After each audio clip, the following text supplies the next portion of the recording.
देखिए भैया, तो लास्ट क्लास में मैंने आपको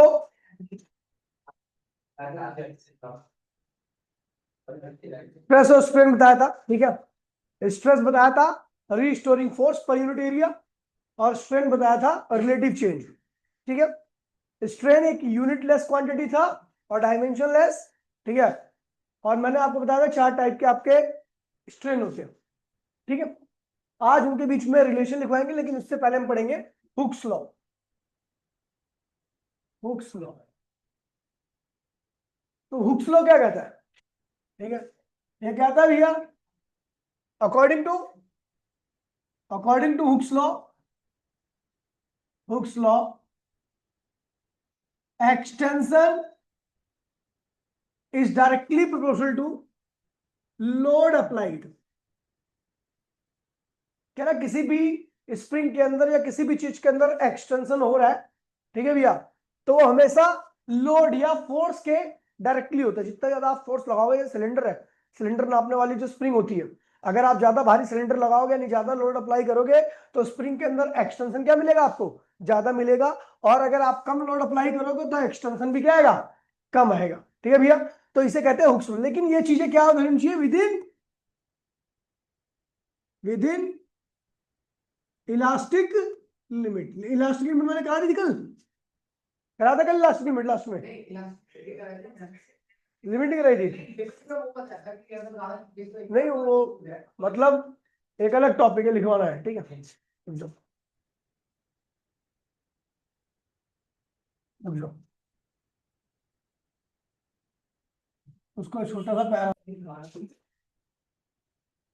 कल मैंने लास्ट में बताया था, वैसे समझा दिया मैंने आपको इलास्टिक लिमिट क्या होती है। तो भैया, आप किसी भी ऑब्जेक्ट को डिफॉर्म करते हो, जहां तक वो अपने आप को रिफॉर्म कर लेती है या रिस्टोर कर लेती है, उसे उसकी इलास्टिक लिमिट कहते हैं। अगर आप इलास्टिक लिमिट के ऊपर चले आओगे तो बॉडी अपने आप को रिस्टोर नहीं कर सकती, उसके अंदर कुछ ना कुछ क्या होगा, कमी आ जाएगी। या तो उसकी लेंथ चेंज हो जाएगी, या उसका एरिया चेंज होगा, या उसका परमानेंटली वॉल्यूम चेंज हो जाएगा, ठीक है। तो मैं बात कर रहा हूं इलास्टिक लिमिट की। If a small load is suspended from a wire, अगर एक छोटा सा लोड जो है आपका वायर से लटकाया जाता है, तो वायर की लेंथ बढ़ती है, और लेकिन जैसे ही लोड को हम हटा देते हैं, वैसे ही वायर क्या करता है, अपनी ओरिजिनल लेंथ में आ जाता है, ठीक है। लेकिन but if sufficiently large force, अगर हम ज्यादा लोड अप्लाई कर देंगे उस वायर के ऊपर, तो ये देखा गया है कि वायर अपनी शेप को दोबारा से रिगेन नहीं करता, चाहिए आप लोड को क्या करो, हटा लो, ठीक है भैया। तो कह रहे हैं द मैक्सिमम स्ट्रेस, मतलब जितना स्ट्रेस, यहां पे एक बात ध्यान रखना, लोड की तरह यूज किया गया। स्ट्रेस का मतलब क्या हो गया, एक तरह से लोड। हेलो, हाँ हाँ, मेरे को ध्यान नहीं है, लेकिन आया था ये कल। पिछले साल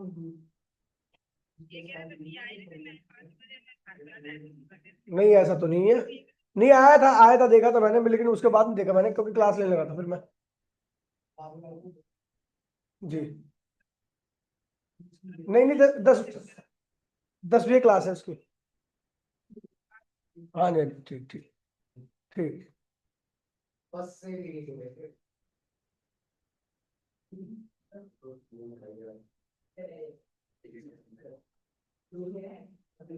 ठीक है, तो कह रहा है कि देखिए यहाँ पे स्ट्रेस जो है वो लोड की तरह यूज किया गया, फोर्स की तरह यूज किया गया, ठीक है। तो कह रहा है मैक्सिमम स्ट्रेस यानी मैक्सिमम लोड, जहां तक कोई बॉडी अपने आप को क्या करे, रीगेन कर ले, किसमें, ओरिजिनल साइज और लेंथ में, ठीक है। कब, जब आप उस पे से क्या करो, स्ट्रेस या डिफॉर्मिंग फोर्स हटा दो, तो उसे उसकी क्या कहते हैं भैया, इलास्टिक लिमिट कहते हैं, क्या कहते हैं। और लिखा हुआ है कि अगर इलास्टिक लिमिट से ज्यादा आपने डिफॉर्मिंग फोर्स लगा दिया, तो बॉडी क्या होती है भैया, परमानेंटली क्या होगी, डिफॉर्म हो जाएगी। आप चाहे फोर्स हटाओ या ना हटाओ, कोई फर्क पड़ता नहीं है। अब बॉडी के अंदर क्या आ चुका है, स्ट्रेन आ चुका है, डिफॉर्मेशन आ चुका है, समझ गए। तो इलास्टिक लिमिट का मतलब समझ में आ गया, आ गया।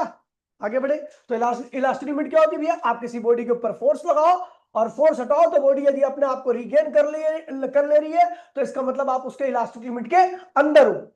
लेकिन जैसे ही आपने इतना ज्यादा फोर्स लगा दिया और फोर्स हटाने के बाद आपने देखा कि भी अभी अपनी बॉडी बॉडी जो आपकी है वो अपने आप को रिगेन ही नहीं कर पा रही, इसका मतलब आप उसकी इलास्टिक लिमिट के ऊपर चले गए थे।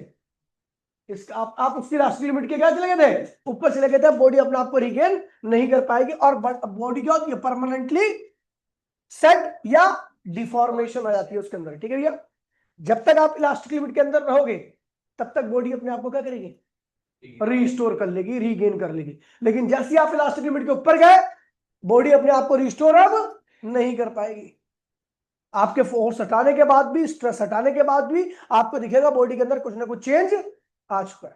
ठीक है भैया, अब बात करते हैं हुक्स लॉ की। तो हुक्स लॉ कहता है भैया कि जो एक्सटेंशन आ रहा है, एक्सटेंशन मतलब कि उसकी लंबाई जो चेंज हुई है, वो किस बात पे डिपेंड करती है कि आपने कितना फोर्स अप्लाई कर रखा है। लेकिन ये डायरेक्टली प्रोपोर्शनल जब ही तक रहेगा जब तक आप क्या लोगे, इलास्टिक लिमिट के। डायरेक्टली प्रोपोर्शनल का मतलब ये हो गया कि जब आप एक्सटेंशन और लोड के बीच का ग्राफ बनाओगे तो कैसे आएगा, स्ट्रेट लाइन जाएगा। कैसे आएगा, स्ट्रेट लाइन। जब तक आप उसके इलास्टिक लिमिट के अंदर रहोगे तभी तक ये स्ट्रेट लाइन जाएगा। जैसे आप इलास्टिक लिमिट के बाहर जाओगे तो इसका नेचर जो स्ट्रेट लाइन है वो क्या होगा, चेंज होगा, टेढ़ा मेढ़ा हो जाएगा। ठीक है, चलो अब ये तो है आपका हुक्स लॉ। हुक्स लॉ कहता है भी एक्सटेंशन लोड के हमेशा डायरेक्टली होता है, लेकिन कब तक रहता है, यहां पे लिख देता हूं after elastic limit. After elastic limit आप क्या देखोगे,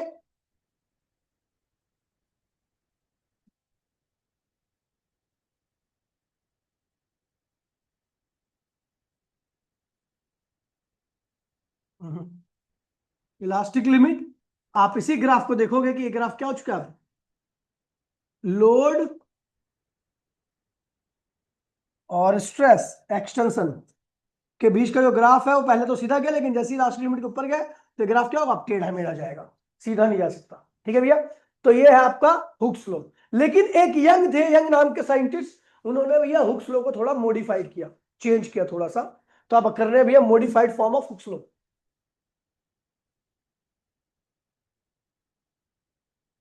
form of hooks law, Hooke's law की मॉडिफाइड फॉर्म देख रहे हैं। ठीक है, तो भैया हुक्स ने, देखिए बाय यंग, किसने किया है, YOUNG, यंग। ठीक है, यंग के हिसाब से इन्होंने, यंग ने लोड की जगह पर क्या यूज किया, स्ट्रेस। ठीक है, क्योंकि फोर्स लगाते हो, फोर्स पर यूनिट एरिया क्या कहलाता है आपका, स्ट्रेस कहलाता है।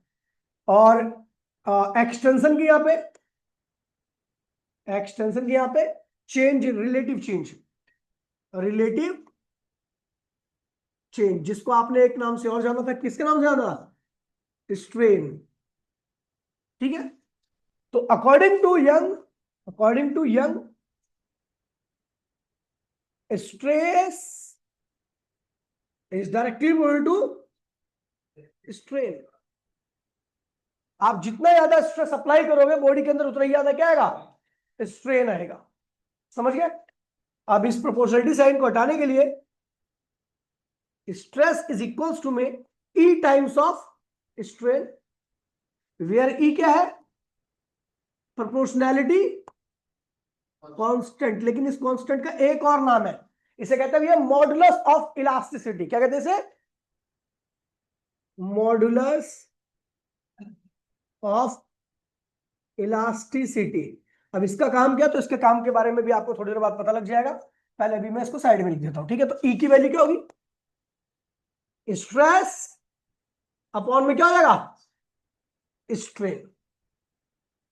ठीक है, कैसी क्वांटिटी है, स्केलर क्वांटिटी है। कौन,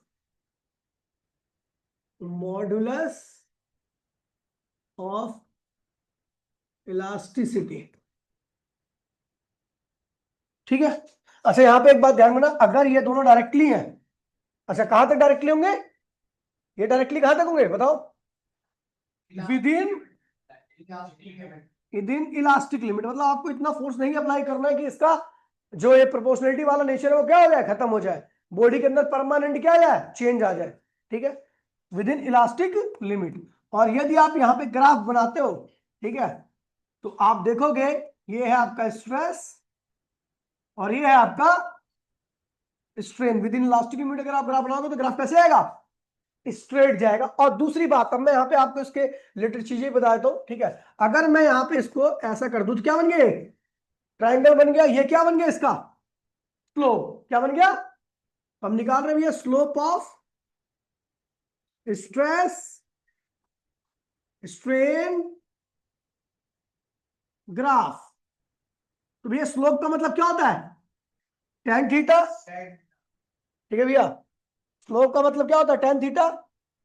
और टेन क्या होता है, परपेंडिकुलर अपॉन में बेस। बेटा यहाँ पे परपेंडिकुलर क्या है, स्ट्रेस, और बेस क्या है, स्ट्रेन। तो भैया परपेंडिकुलर क्या होगा, स्ट्रेस, और ये क्या आएगा, स्ट्रेन। और स्ट्रेस अपॉन में स्ट्रेन क्या होता है, मॉडुलस ऑफ इलास्टिसिटी। यहां पे ध्यान रखना, इफ स्लोप ज्यादा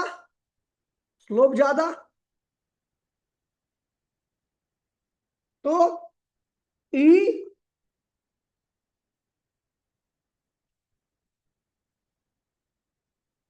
ई ज्यादा, इफ स्लोप कम तो ई कम। और भैया ई ज्यादा ई कम होने से क्या फर्क पड़ेगा, तो भी आपको पता लग जाएगा, ठीक है। कैसी क्वांटिटी है भैया, modulus of elasticity. SI unit क्या होगी इसकी, एसआई यूनिट क्या होगी बताइए भैया। आपको कल स्ट्रेस की यूनिट क्या बताई थी, न्यूटन पर मीटर, और स्ट्रेन की कोई यूनिट, तो Newton per metre square. Dimension formula क्या होगा, तो एम एल की पावर -1 डी की पावर -2। और एक बात ध्यान देना, जो बहुत इंपॉर्टेंट बात जा रहा हूं, ई ज्यादा ज्यादा, अगर मान लीजिए मॉडुलस ऑफ इलास्टिसिटी ज्यादा है, तो भैया बॉडी खुद को अच्छे से रीस्टोर कर पाती है। और इसका मतलब होता है स्ट्रॉन्ग मटेरियल। देखिए भी, अगर किसी बॉडी का ई ज्यादा है यानी इलास्टिसिटी ज्यादा है, तो बॉडी अपने आप को खुद को अच्छे से रिस्टोर कर पा रही है। और जो बॉडी खुद को रिस्टोर कर पाती है, वो बॉडी क्या मान जाती है, स्ट्रॉन्ग मान जाती है। क्या मान जाती है, स्ट्रॉन्ग मान जाती है, ठीक है भैया। डिफरेंट फॉर डिफरेंट मटेरियल, अलग अलग मटेरियल के लिए क्या होती है भैया, अलग अलग इसकी वैल्यू होती है, किसकी, मॉडुलस ऑफ इलास्टिसिटी की। जिसके लिए इसकी वैल्यू ज्यादा होगी उसकी इलास्टिसिटी क्या होगी, मतलब वो बॉडी खुद को अच्छे से रिस्टोर कर पा रही है, यानी वो बॉडी कैसी बॉडी है, स्ट्रॉन्ग बॉडी है। जिसके लिए ई की वैल्यू कम होगी उसकी इलास्टिसिटी क्या होगी, कम होगी, वो खुद को अच्छे से रिस्टोर नहीं कर पाती। रिस्टोर कब करती है, after the removal of deforming force या after the removal of stress. ठीक भैया, समझ गए। तो ये ध्यान रखना, जिसका स्लोप ज्यादा होगा उसकी इलास्टिसिटी क्या होगी, ज्यादा होगी। जिसका स्लोप कम होगा उसकी इलास्टिसिटी क्या होगी, कम होगी। ये बात ध्यान में रखना, समझ गए भैया। तो ये आपका हुक्स लॉ था, ठीक है। और हुक्स लॉ की मॉडिफाइड फॉर्म भी हमने कराई, जो आपको पढ़नी है यहाँ पर, ठीक है। मैंने बता दिया कैसी क्वांटिटी है, स्केलर क्वांटिटी है, एसआई यूनिट क्या होती है, Newton per metre. Dimension formula वही होता है जो प्रेशर का होता है, ठीक है भैया। और ई ज्यादा होता है तो बॉडी खुद को अच्छे से रिस्टोर कर पाती है, मतलब अपनी शेप में वापसी अच्छे से आ पाती है, और बॉडी स्ट्रांग मानी जाती है। और अगर वो ऐसा नहीं कर पाती तो बॉडी क्या है, कमजोर है, ठीक है भैया। अलग अलग मटेरियल के लिए इसकी वैल्यू क्या होती है, अलग अलग होती है। मैं एग्जांपल दे दूं तो भैया, स्टील के लिए इसकी वैल्यू होती है 2.2 into 10⁻11 Newton per metre square. और अगर मैं एल्यूमिनियम की बात करूं तो उसकी वैल्यू होती है 0.8 into 10⁻8 Newton per metre square. तो समझे कि इस ई की वैल्यू स्टील के लिए बहुत ज्यादा है। तो इसका मतलब स्टील के एल्यूमिनियम से ज्यादा इलास्टिक है, ज्यादा स्ट्रॉन्ग है। इसलिए ब्रिज वगैरह बनाने के लिए आप एल्यूमिनियम नहीं, स्टील का इस्तेमाल करते हो, क्योंकि स्टील की इलास्टिसिटी क्या होती है, बाकी अन्य मटेरियल से ज्यादा होती है, ठीक है भैया। स्टील के ब्रिज बनते हैं ना, एल्यूमिनियम के क्यों नहीं बनते भैया। अगर एल्यूमिनियम के बनाओगे तो फायदा यही है कि हल्का ब्रिज होगा, अपने वजन से तो टूटेगा, जबकि स्टील तो काफी भारी होती है ना। अगर इतना ही एल्यूमिनियम ले लो, इतना ही क्या ले लो, स्टील ले लो, तो आप देखोगे एल्यूमिनियम से बहुत भारी होता है स्टील। तो उसे लगाने में समझदारी क्या है? उसे लगाने में यही समझदारी है कि भैया उसके अंदर आप देखते हो उसके अंदर चेंज बहुत कम आता है। कई सालों साल चलता है। लोहे का पुल देखो, 150 साल हो गए। रेलगाड़ी ऊपर से जाती है, नीचे से क्या आती है भैया, ट्रेन जाती है, ठीक है, और रेलगाड़ी ऊपर जाती है, नीचे से गाड़ी आती है, ठीक है। तो भैया वो फिर भी क्या वैसे ही बना हुआ है आज तक। देखा आपने लोहे का पुल जमुना पार से करते हुए, ठीक है भैया। तो सोचो कितने सालों से चला हुआ है, स्टील का बना हुआ है, बढ़िया क्वालिटी का लोहा। लोहा नहीं कहते, वो स्टील ही होता है, ठीक है। समझ गए भैया? आगे बढ़ते हैं, बात करते हैं भैया। अब ये मॉडुलस ऑफ इलास्टिसिटी के भी 3 टाइप है, 4 टाइप, ठीक है। तो types of modulus of elasticity, type of modulus of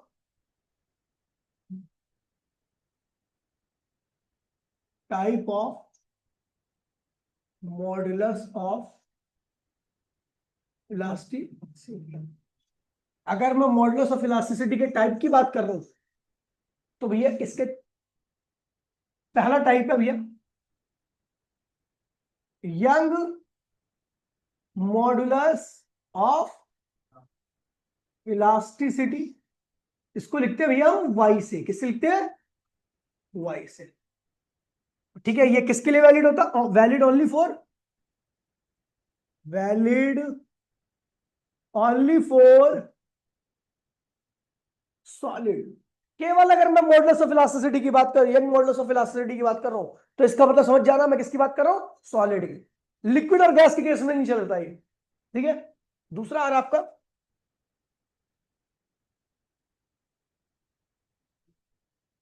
bulk modulus of elasticity. इसको लिखते हैं बी से, ठीक है भैया। ये वैलिड होता है,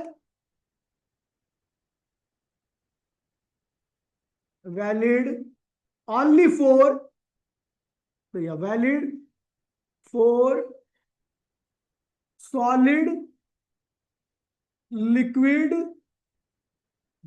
ये तीनों के लिए आप पढ़ोगे, ठीक है। लिक्विड और गैस के बारे में थोड़ा कम पढ़ोगे, और उसके बारे में। और आखिरी है आपका मॉडुलस ऑफ इलास्टिसिटी,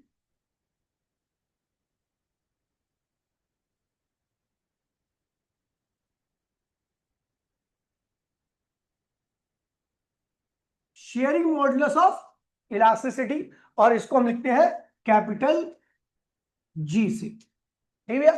तो ये कुछ मॉडुलस, और ये भी किसके लिए वैलिड है? वैलिड ओनली फॉर,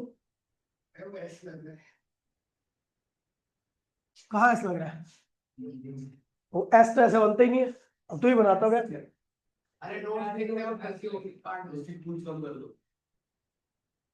ठीक है,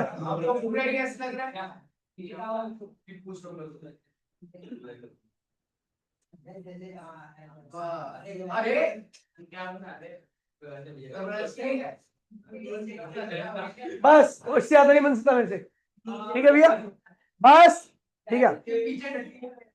अब ठीक है, अब हम केवल, मीटिंग चल रही है, खामा खा कर आपका हमारा, मेरी मीटिंग गाली वाली दे दूंगा भाई।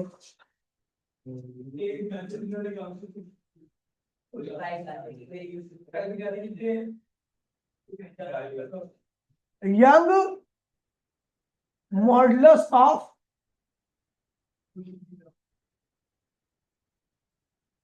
इलास्टिसिटी, मैं बता रहा हूँ बहुत इंपॉर्टेंट टॉपिक है तो आसान बहुत ज्यादा, लेकिन इंपॉर्टेंट है, ठीक है भैया, ये ध्यान रखना। देखिए, यंग मॉडुलस ऑफ इलास्टिसिटी में आप करते क्या हो, ध्यान रखना, ठीक है। आप बॉडी को खींचते हो, स्ट्रेच करते हो। अच्छा, अगर आप स्ट्रेच करोगे तो क्या होगा, उसका एरिया बढ़ेगा, लेंथ बढ़ेगी या वॉल्यूम बढ़ेगा? लेंथ बढ़ेगी, ठीक है भैया। और जब लेंथ बढ़ती है तो कौन से स्ट्रेन का इस्तेमाल होता है?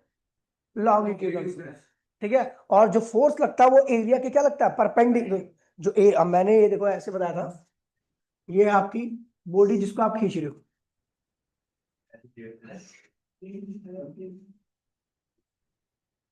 इस तरीके से आप फोर्स लगा रहे हो, ठीक है। आप इस तरीके से फोर्स लगा रहे हो, एरिया क्या है इसका? ए, ठीक है। इसका एरिया कितना है?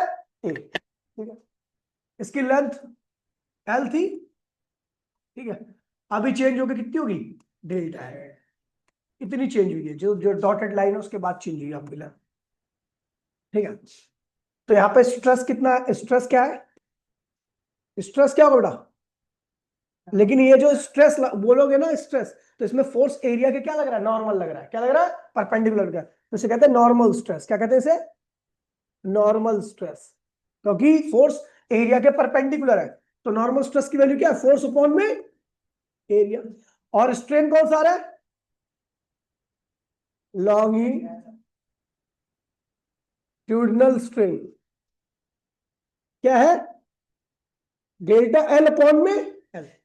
अब देखिए भैया, according to Young, according to Hooke's law लिख दो, कोई बात नहीं, क्योंकि हुक्स ने भी सेम ही चीज की, हुक्स लॉ क्या बोला था उसने, स्ट्रेस यानी एफ अपॉन में A is directly to delta L upon में L, stress is directly to strength है ना, ठीक है, विदिन विदिन इलास्टिक लिमिट, उससे बाहर जाओगे तो ये प्रोपोर्शनल नहीं जाएगा, ग्राफ स्ट्रेट लाइन नहीं जाने वाला, ठीक है, ठीक है। तो अगर मैं इस प्रोपोर्शनलिटी साइन को हटाऊं तो यहां पे क्या लगा हुआ, कांस्टेंट मॉडुलस ऑफ इलास्टिसिटी, कौन सा modulus of elasticity, Young modulus of elasticity, delta L upon में एल, तो y की वैल्यू क्या होगी, y का F L A delta L, that is the formula of Young modulus. अच्छा, यहां से आपको एक चीज देखिए भाई please, y is inversely equal to delta L आ रहा है, अब आप ही बताओगे, ठीक है, y ज्यादा होगा तो बॉडी की इलास्टिसिटी क्या होगी, मारोगे भी खींच के, कुछ भी बोल रहा है, वाई ज्यादा, वाई क्या है, इलास्टिसिटी, मॉडुलस ऑफ इलास्टिसिटी ना, अगर उसकी वैल्यू ज्यादा होगी तो बॉडी की इलास्टिसिटी क्या होगी, ज्यादा होगी, स्ट्रॉन्ग मटेरियल होगा। अच्छा एक बात बताओ, आपने एक आइडेंटिकल रॉड ली स्टील की, और आइडेंटिकल रॉड ली स्टील की ली, और एक रबड़ की ली, रबड़ की रॉड ली, दोनों को आपने खींचा, बताओ किसके अंदर चेंज ज्यादा आएगा, रबड़ के अंदर, नहीं रबड़ का डेल्टा एल क्या होगा, ज्यादा होगा, तो उसका यंग मॉडुलस क्या होगा, कम हो जाएगा, और जिसका यंग मॉडुलस कम होता है उसकी इलास्टिसिटी क्या होती है, कम होती है। तो क्वेश्चन पूछा आता है which one is more elastic, which one is more elastic, elastic, rubber और स्टील, ठीक भैया, तो हम जानते हैं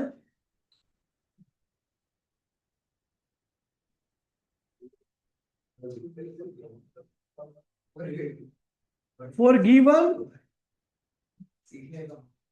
गिवन वॉल्यूम एंड मास, ठीक है भैया, फॉर गिवन मतलब कि वॉल्यूम और मास को मैंने क्या किया, फिक्स कर दिया, ठीक है। हम देखेंगे delta L in rubber is much much greater than delta L in steel, ठीक है।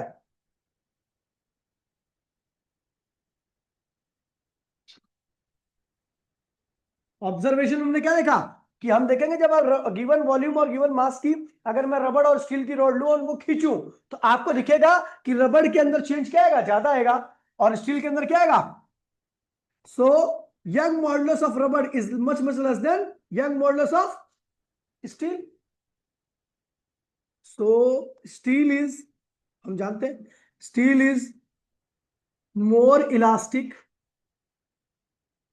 मोर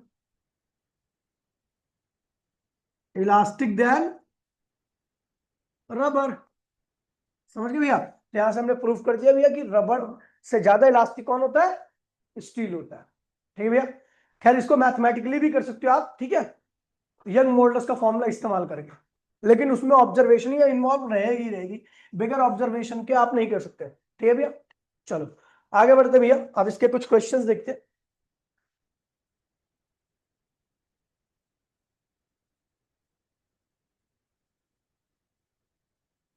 देखिए पहला क्वेश्चन क्या है, आसान है, ठीक है। कह रहा length, the length of suspended wire increase by 10⁻⁴ of its original length. ठीक है भैया, तो कह रहा है कि यहां पर आपकी जो लेंथ है वो कितनी इंक्रीज कर गई है, ठीक है, इतने टाइम्स इंक्रीज कर गया, ठीक है।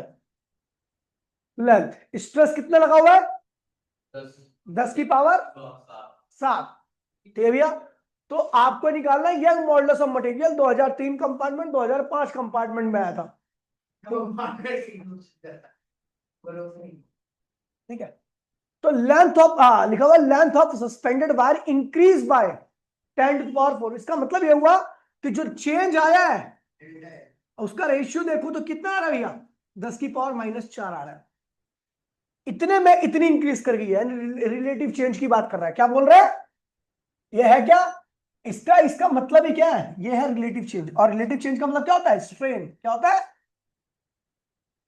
ठीक है। इंक्रीज बाय, ये है, ये जो मैं बता रहा हूं, ये अंडरलाइन कर रहा हूं, ये क्या है, रिलेटिव चेंज है, ये क्या है, रिलेटिव, रिलेटिव चेंज को हम क्या कहते हैं, स्ट्रेन, यानी स्ट्रेन की वैल्यू आपको ये दे रखी है, ठीक है। और उसके बाद बोल रहे हैं स्ट्रेस कितना है, 10⁻⁷ न्यूटन पर मीटर स्क्वायर। तो आपको निकालना है यंग मॉडुलस। यंग मॉडुलस क्या होता है बेटा, स्ट्रेस अपॉन में स्ट्रेन। स्ट्रेस कितना, 10⁻⁷, और स्ट्रेन कितना, 10⁻, तो ये सॉल्व करो, 10⁻11 न्यूटन पर मीटर स्क्वायर, ये आंसर आ गया, ठीक है। उसमें केवल लैंग्वेज वाला खेल था, जो आगे लैंग्वेज दे रखी है।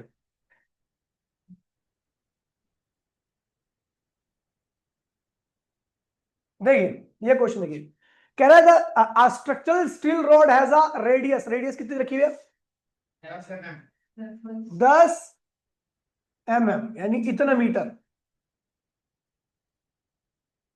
10⁻⁻² मीटर, ठीक है। अच्छा लेंथ, अच्छा लेंथ कितनी है, लेंथ कितनी है इसकी, 1 मीटर, ठीक है भैया। फोर्स कितना लग रहा है इसके ऊपर, 100 किलो न्यूटन, बोलो तो 10⁵ न्यूटन, ठीक है। फोर्स एफ, ठीक है, अलोंग इट्स लेंथ, लेंथ के अलोंग लगा, इसका मतलब लॉन्गिट्यूडनल स्ट्रेन आने वाला है, ठीक है। क्या कह रहा है, कैलकुलेट स्ट्रेस, क्या निकालना पहला, स्ट्रेस क्या होता है भैया, फोर्स अपॉन में, फोर्स कितना है भैया, 10⁵, एरिया, कौन सा एरिया, क्रॉस सेक्शन एरिया, और क्रॉस सेक्शन एरिया क्या होता है, πr², क्या होता है, तो πr कितना भैया, 10⁻⁻², कर लोगे इसे, ठीक है। दूसरा क्या बोल रहे, स्ट्रेन, स्ट्रेन क्या होगा, अच्छा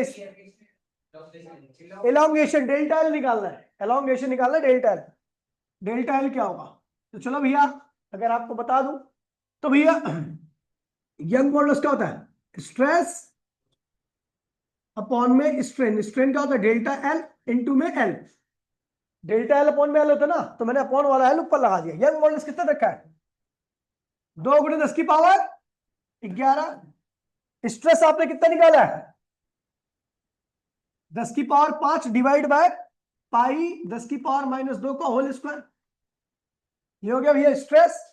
एल कितना है, 1 मीटर है, तो यहां से आप डेल्टा एल निकाल लोगे, निकाल लोगे भाई, डेल्टा एल यदि आपका आ गया तो तीसरा निकालना है स्ट्रेन, पाई की वैल्यू पूरी लो, 3.14, कटेगा तो 22/7 ले लेना, ठीक है। तो भैया आपको स्ट्रेन निकालना है, स्ट्रेन क्या होता है बेटा, डेल्टा एल अपॉन में एल, तो डेल्टा एल यहां से आ गया आपका, एल आपको 1 मीटर दे रखा है, निकाल लोगे। चलो भैया अगला क्वेश्चन देखिए,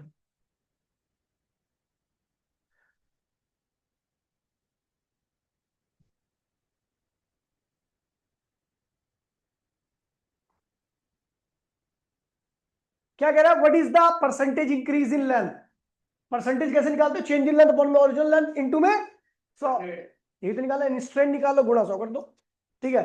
तो कह रहा है डायमीटर आपको दे रखा है, straight by the force of 10 kilo weight, 100 kilo weight, 100 kilo weight का मतलब है आपको 9.8 से मल्टीप्लाई करनी है यहाँ पर, ठीक है। यंग मॉडल्स आपको दे रखा है, ठीक है, कुछ भी नहीं करना। अच्छा, सीजीएस में दे रखा है, ठीक है, सीजीएस में दे रखा है, तो उसको एक काम करो, उसको भी सीजीएस में कन्वर्ट कर लेते हैं, ठीक है। तो भैया डायमीटर कितना देखा है, रेडियस क्या होगी 2.5 अपॉन में 2 गुणे 10 की पावर क्या होगा -3 मीटर, ये रेडियस आ गया, ठीक है। अच्छा, फोर्स कितना है 100 गुणे में 9.8 न्यूटन, ठीक है। यंग मॉडल्स कितना रखा है 12 10 की पावर 5 न्यूटन, तो 10 की पावर 11, ठीक है। डायन है, डायन के यहाँ पे क्या लिखोगे 10 की पावर 5 न्यूटन, है ना, सॉरी -5, अरे डायन बराबर में एक डायन बराबर 10 की पावर -5 न्यूटन होता है, ठीक है। और सेंटीमीटर को स्क्वायर है, सेंटीमीटर पर स्क्वायर है, तो उसको मीटर स्क्वायर में कन्वर्ट करने के लिए ध्यान रखना 100 से मल्टीप्लाई कर दोगे तो 100 की पावर -2, ठीक है भैया। तो ये आपका यंग मॉडल्स आ गया, ठीक है। उसके बाद हमें निकालना क्या है यहाँ पर परसेंटेज चेंज। तो भैया आपको पता ही है यंग मॉडल्स क्या होता है F A delta L upon में एल, तो डेल्टा एल क्या होगा एल अपॉन में एल क्या होगा एफ ए इंटू में वाई, ये हो जाएगा। तो भैया आप क्या कहें हमें परसेंटेज निकालना, मल्टीप्लाइंग बोथ साइड बाय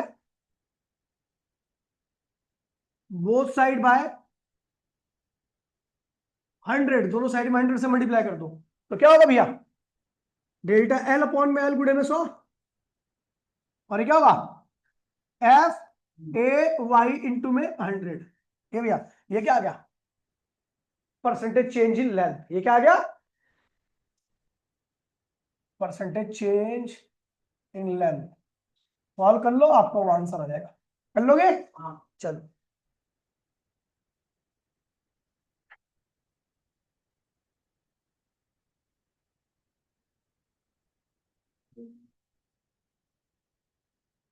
कह रहा भैया ये एनसीईआरटी का मेन एक्सरसाइज का क्वेश्चन है, कह रहा the back breaking stress for metal, आपको देखा स्ट्रेस की वैल्यू कितनी रखी है,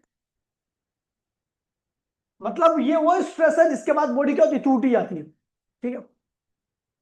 7.8 into 10 power 9 newton per metre square. Calculate maximum length of wire made of it this metal which may be suspended without breaking. कह रहा है कि आपको लेंथ निकालनी है वायर की जो कि लटका हुआ है बगैर टूटे हुए, ठीक है भैया। डेंसिटी आपको मेटल की रखी है कितनी है 3 kg पर मीटर क्यूब, और जी की वैल्यू क्या है 10, वही है मीटर पर सेकेंड स्क्वायर ही है, न्यूटन पर केजी का मतलब यही होता है मीटर पर सेकेंड स्क्वायर, ठीक है।